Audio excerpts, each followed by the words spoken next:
એ અમૂલ દૂધ ઉત્પાદક સંઘનું ઇલેક્શન છે. સવારના 9 વાગ્યાથી વોટિંગ શરૂ થઈ ગયું છે. આ અમૂલ સંઘની ચૂંટણીમાં ભારતીય જનતા પાર્ટી બધી જ સીટો ઉપર વિજયી થવાની છે એ નક્કી બાબત છે. અને અહીંયા તમે જોઈ રહ્યા છો કે દરેક ઉમેદવાર પોતપોતાના મતદારોને લઈને અહીંયા આવે છે અને અત્યારે મતદાનની પ્રક્રિયા ચાલુ છે.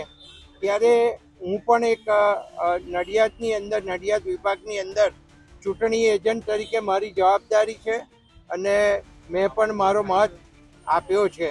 ત્યારે હું એટલું ચોક્કસ કહીશ કે ખેડા અને આણંદ બંને જિલ્લાની અંદર અને બાલાસિનોરમાં બિનહરીફ 4 બિનહરીફ સીટ ઓલરેડી ભારતીય જનતા પાર્ટીની થઈ ગઈ છે. 4 સરકારી પ્રતિનિધિઓ છે એટલે બહુમતી સાથે અમૂલમાં અત્યારે ભારતીય જનતા પાર્ટી બેસવાની છે, નક્કી બાબત છે.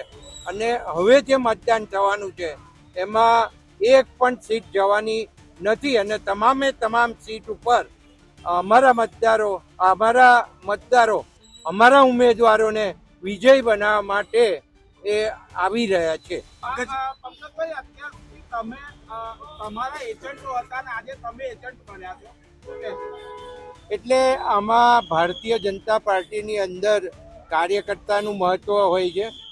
અમે કોઈ પણ પોસ્ટ ભોગવી ચૂક્યા હોય પણ જ્યારે અમને પાર્ટી જવાબદારી સોંપતી હોય કે તમારે ચૂંટણી એજન્ટ તરીકે બેસવાનું છે તો અમે એ જવાબદારી સ્વીકારી અને ચૂંટણી એજન્ટ તરીકે બેઠા છે. પંકજભાઈ, પશુપાલકોના કયા પ્રકારના પ્રશ્નો હાલમાં સતાવી રહ્યા છે જે આગામી દિવસોમાં નિરાકરણ આવશે? હું એટલું ચોક્કસપણે કહી શકું, અત્યારે લાંબી વાત કરતો નથી. ડિબેટો બહુ જ થઈ ગઈ છે અને ડિબેટોની અંદર દરેક પ્રશ્નના જવાબ અપાઈ ગયા છે.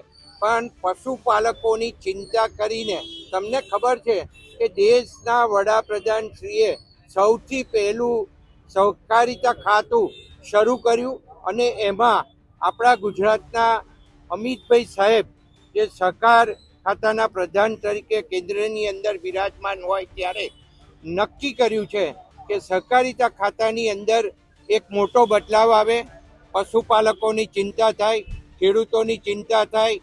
આ બધી જ વાતોને ધ્યાનમાં રાખી અને ભારતીય જનતા પાર્ટી ઇલેક્શન લડી રહ્યું છે.